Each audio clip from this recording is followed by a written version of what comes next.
So now students we will discuss about eclampsia. Now आपको पता है eclampsia क्या होता है basically? Eclampsia means when there is a high blood pressure along with what? Along with seizures. या आप इसको कैसे डिफाइन कर सकते हो eclampsia को? That is pre-eclampsia plus seizures is equal to eclampsia. Okay, now eclampsia की क्लासिफिकेशन है, ठीक है. So on the basis of time of onset of seizures we classify eclampsia into 3 types. So write down eclampsia is of 3 types. On what basis? So write it down on basis of onset of first seizure. Okay, on the basis of time of onset of first seizure. Okay, so according to this we classified eclampsia into 3 types. First one is the antepartum eclampsia. First is antepartum eclampsia. Okay. Second one is intrapartum eclampsia. And third one is postpartum eclampsia. Postpartum eclampsia. ठीक है. Now antepartum, intrapartum, postpartum में सबसे ज़्यादा common क्या है? Antepartum. This is most common. ठीक है. Early pregnancy में जो इक्लैम्सिया होता है उसको हम एंटीपार्टम बोलते हैं. बीच में जो होगा उसको इंट्रापार्टम बोलेंगे. Postpartum means after the delivery. Okay. अगर हम पोस्टपार्टम की बात करें तो मोस्ट ऑफ द केसेस में ये within 24 hours of delivery में यू विल सी कि ये फीमेल को सीजर्स आए. So write down most cases it happens within 24 hours. Okay. Now if in case the first seizure happens after 48 hours of delivery, ठीक है, तो इसको हम इक्लैम्सिया नहीं कहेंगे. We don't call it as eclampsia. इसका कोई और ही कॉज होगा. So you have to rule that cause. Then you have to consider other cause. Okay. Now basically seizures होते क्यों है? What are the main cause of this seizure? So cause of seizure is what? Basically जो cerebral hypoxia है, cerebral hypoxia की वजह से seizures आते. और you can say because of cerebral edema seizures are mainly happening. Okay. So 2 cause है seizures के. क्या है? Seizure hypoxia, that is cerebral hypoxia, and second one is cerebral edema. Next, usually हम इस केस में neuro imaging routinely नहीं करते हैं, बट हम इसके डायग्नोसिस के लिए अगर न्यूरो इमेजिंग करेंगे तो विल गो फॉर MRI. और MRI पे आपको क्या क्या चीज़ें मिलेंगी? The most important thing that you gonna find here is the press. That is breast. This PRES stands for what? That is post reversible encephalopathy syndrome. Post reversible encephalopathy syndrome. Okay, now यहाँ पे PRES में क्या होता है, generally there is a vasogenic oedema जो कि basically posterior cerebral hemisphere में localised रहेगा. सो बेसिकली यहाँ पे क्या हो रहा है, there is a vasogenic oedema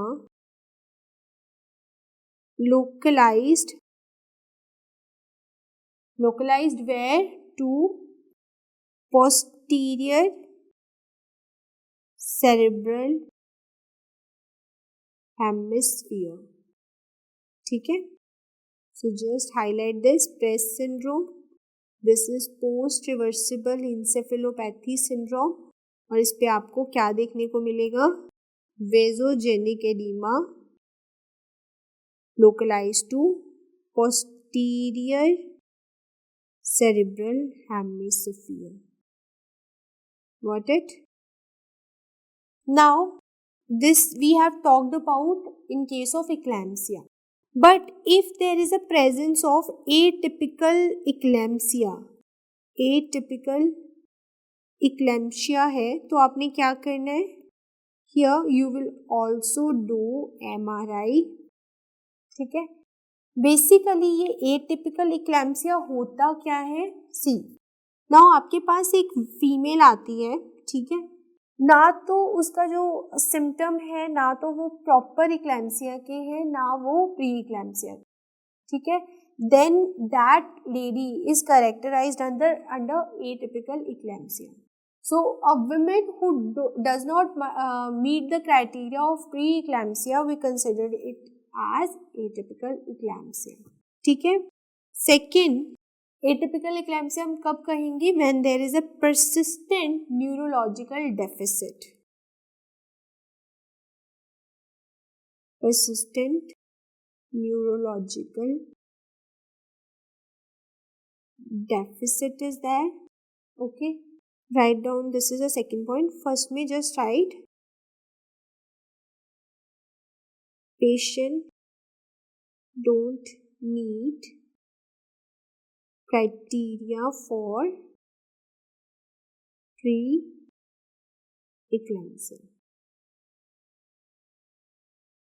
Third criteria for atypical one is what? When there is a prolonged loss of consciousness. Prolonged loss of consciousness. Fourth one is when there is a onset of seizures, but that seizures usually occur after 48 hours of delivery. So onset of seizures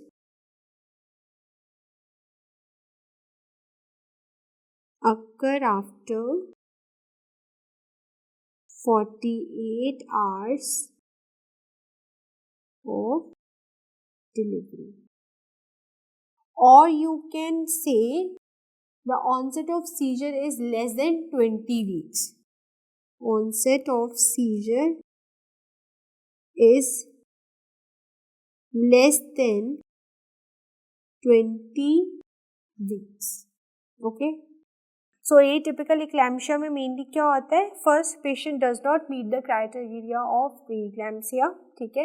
Second, here is presence of persistent neurological symptom, loss of consciousness, and onset of seizure is more than 48 hours after the delivery, or you can say if the onset of seizure is less than 20 weeks, then we can classify it as atypical eclampsia. Now we have already discussed कि eclampsia में कौन से seizures होंगे. Eclampsia में there is tonic-clonic seizures. There is tonic clonic seizures, or we called it as grand mal seizures.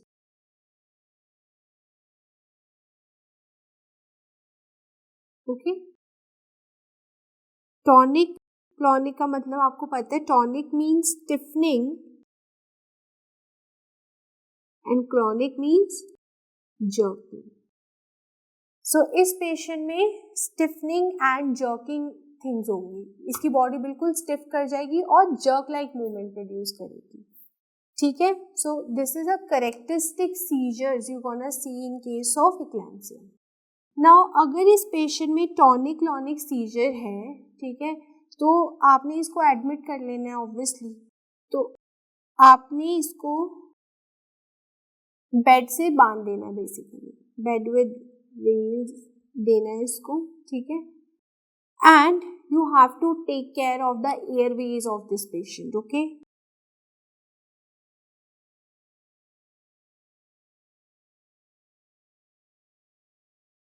Take care of airways. Okay. Airways के लिए आपने क्या करना है, इसकी ब्रीदिंग को सिक्योर करने के लिए you will put a mouth gag. Means आपने कुछ क्लोथ टाइप लेके इसके मुंह में डाल देना है. ठीक है. So put a mouth gag. Second, आपने इसको ऑक्सीजन मास्क देनी, O2 देनी है मास्क के द्वारा. So O2 by mask. So in these two ways you can take care of the airway of this patient. Okay. After that you have to check for the BP. BP check करना है. अगर इसका BP ज़्यादा है, means if it is in the range of acute hypertensive range, acute hypertensive range में है अगर इसका बीपी, तो आपने क्या करना है, you have to do 2 things. पहला, मैग्नीशियम सल्फेट देंगे. Okay. Second, you will give anti hypertensive drug.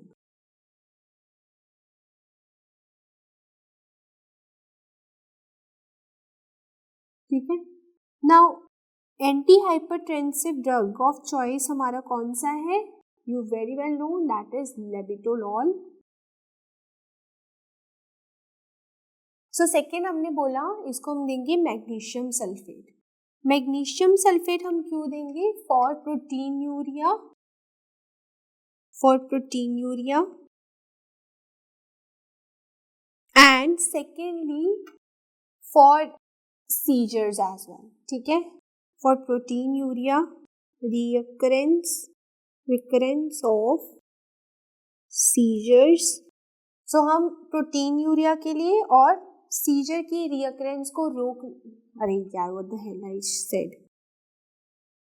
Now हम इसको magnesium sulfate क्यों देंगे, for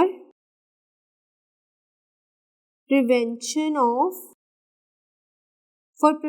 what? For prevention of recurrence of seizures. Of seizures. ठीक है.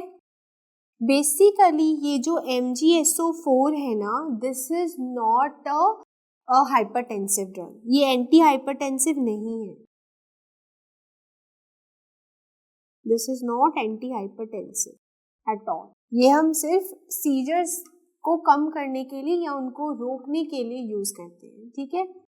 नाउ इस ड्रग को देने के लिए you have to follow one regime, we call it as Pritchard regime.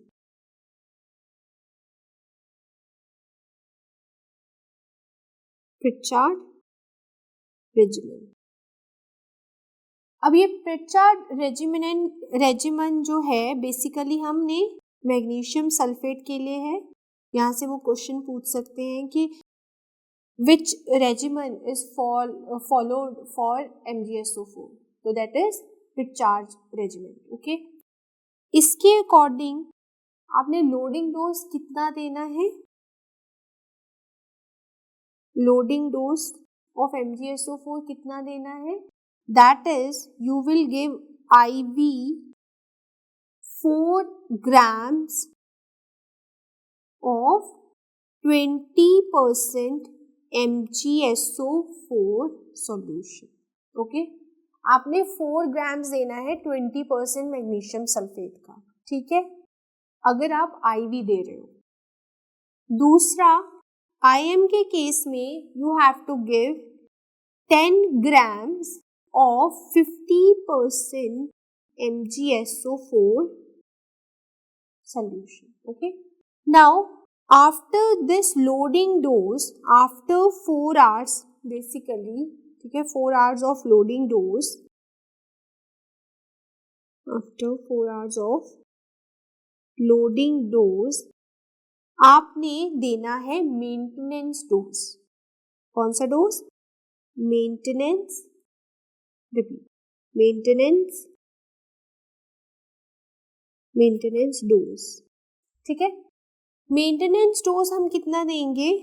Maintenance dose हम देंगे 5 grams IM, 5 grams IM of 50% MgSO4 solution. ठीक है,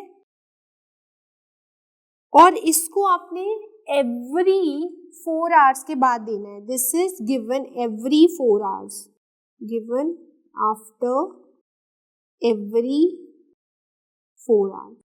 ओके, नाउ ये जो हमने 10 ग्राम IM दिया था ना, ये आपने एकदम से नहीं देना और एक ही पॉइंट पे नहीं देना. ये आपने कैसे देना है?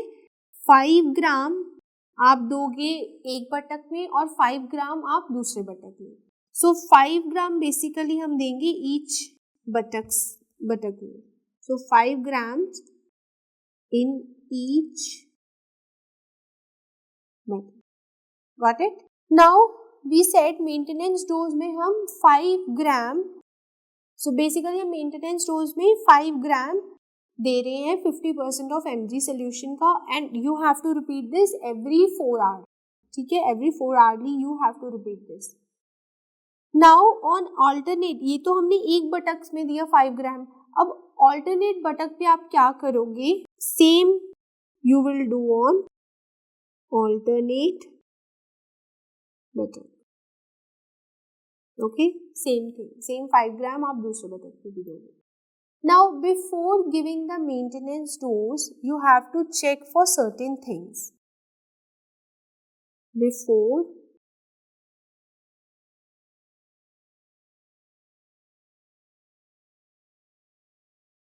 giving maintenance dose, check for what? अभी किस किस चीज के लिए आपको चेक करना है? फर्स्ट आपने पटेलर रिफ्लेक्स को चेक करना है पेशेंट के.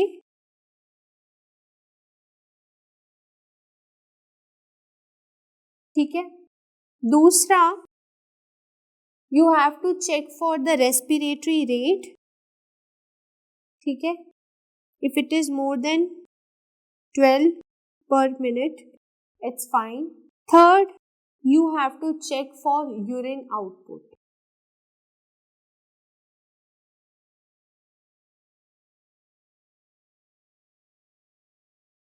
Okay, if this urine output is more than 100 ml per 4 hours, then it's okay.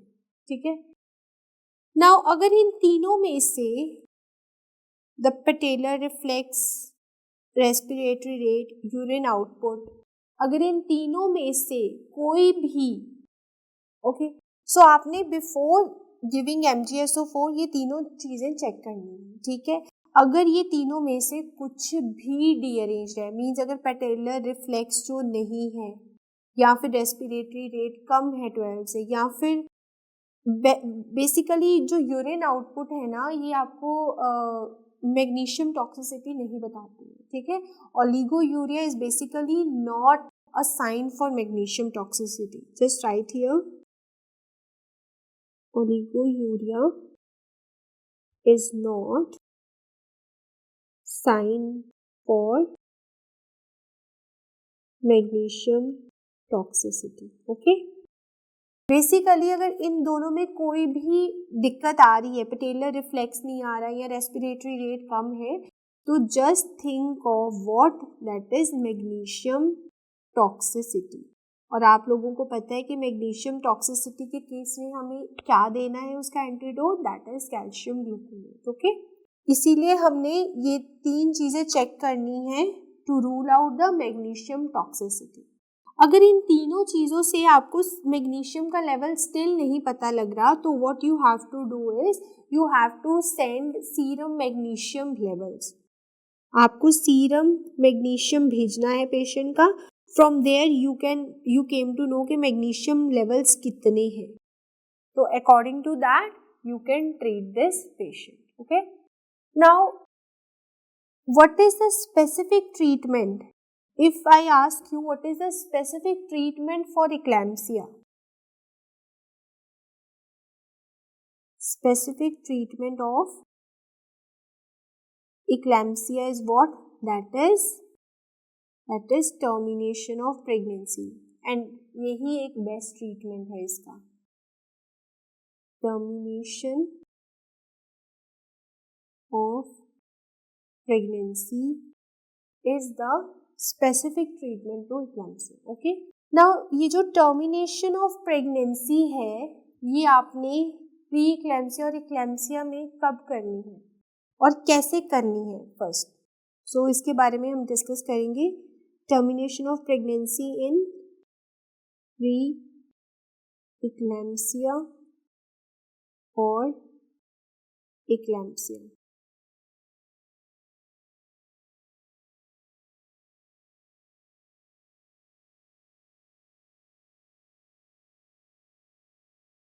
Now for termination of pregnancy, first इसमें आपने प्रेफर्ड मोड ऑफ डिलीवरी कौन सा यूज करना है, that is vaginal delivery. So basically हमने जो delivery है यहाँ पे कौन सी करनी है, वजाइनल. ओके, हमने सी सेक्शन क्यों नहीं किया इधर, क्योंकि सी सेक्शन जनरली ऑब्स्टैट्रिक इंडिकेशंस में हम करते हैं. ठीक है, सो सी सेक्शन तभी करेंगे, सी सेक्शन के लिए इंडिकेशन होनी चाहिए. Is done in obstetric indication. ठीक है, ऑब्स्टैट्रिक इंडिकेशन लाइक अगर मैं एग्जांपल दूं, ऑब्स्ट्रक्टेड लिवर के केस में हो गया, या कुछ भी ऐसा जब आप वजाइनली डिलीवरी पॉसिबल ही नहीं है तब. ओके, नाउ नेक्स्ट, अभी आप कौन सा एनेस्थीसिया यहाँ पे यूज करोगे. प्री इक्लेम्सिया के केस में, प्री इक्लेम्सिया के केस में आप कौन सा एनेस्थीसिया यूज करोगे, you will use epidural anaesthesia. Okay, और अगर हम बात करें इन जनरल, आप सी सेक्शन में कौन सा एनेस्थीसिया यूज करते हो. नॉर्मली हम सी सेक्शन में कौन सा एनेस्थीसिया करते हैं, we use spinal anaesthesia. Spinal anaesthesia use करते हैं. बट प्री इक्लेम्सिया में you will use epidural anaesthesia. ठीक है, और अगर आपको इक्लेम्सिया के केस में सी सेक्शन करना पड़े, ठीक है, अगर आपको सी सेक्शन करना पड़े इक्लेम्सिया के केस में, तो आप कौन सा एनेस्थीसिया यूज करोगे, तो here you will use general anaesthesia. ठीक है, अगर सीजर्स हैं तो, अगर सीजर्स हैं इस फीमेल में, ड्यूरिंग दैट टाइम आपको जनरल एनेस्थीसिया देना है in case of eclampsia. Once the seizures will be controlled or subside, after that again you have to give what, epidural anesthesia. So just write, once seizures subside or controlled, you have to give what, you have to give epidural anaesthesia. Okay, now foetal heart rate को क्या होगा seizure के time?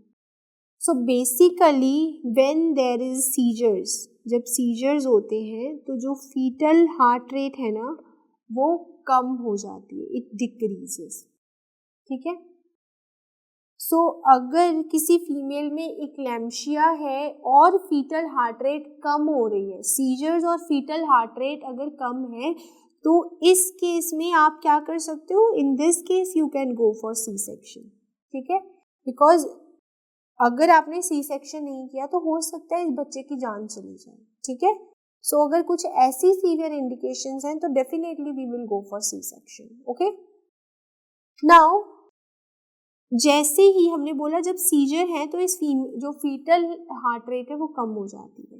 Once this seizures subside और control और stop, तो जो heart rate है ना that will again come to normal. So once seizures stop, जो फीटल हार्ट रेट है ना, foetal heart rate comes to normal. Okay, normal हो जाती है. Within 5 to 10 minutes it will came to normal. अगर fetal heart rate 5-10 minute में फिर से नॉर्मल नहीं होती तो you can suspect what? You can suspect fetal distress. So if fetal heart rate doesn't come back to normal within 5 to 10 minutes, then what will happen? That is fetal distress. Fetal distress हो जाएगा बच्चे में. ठीक है. And what is the complication of fetal distress? That is abruption. You can suspect abruption in this case. Okay. Now guys, this is all about eclampsia. I hope you guys like this video. So thanks for watching.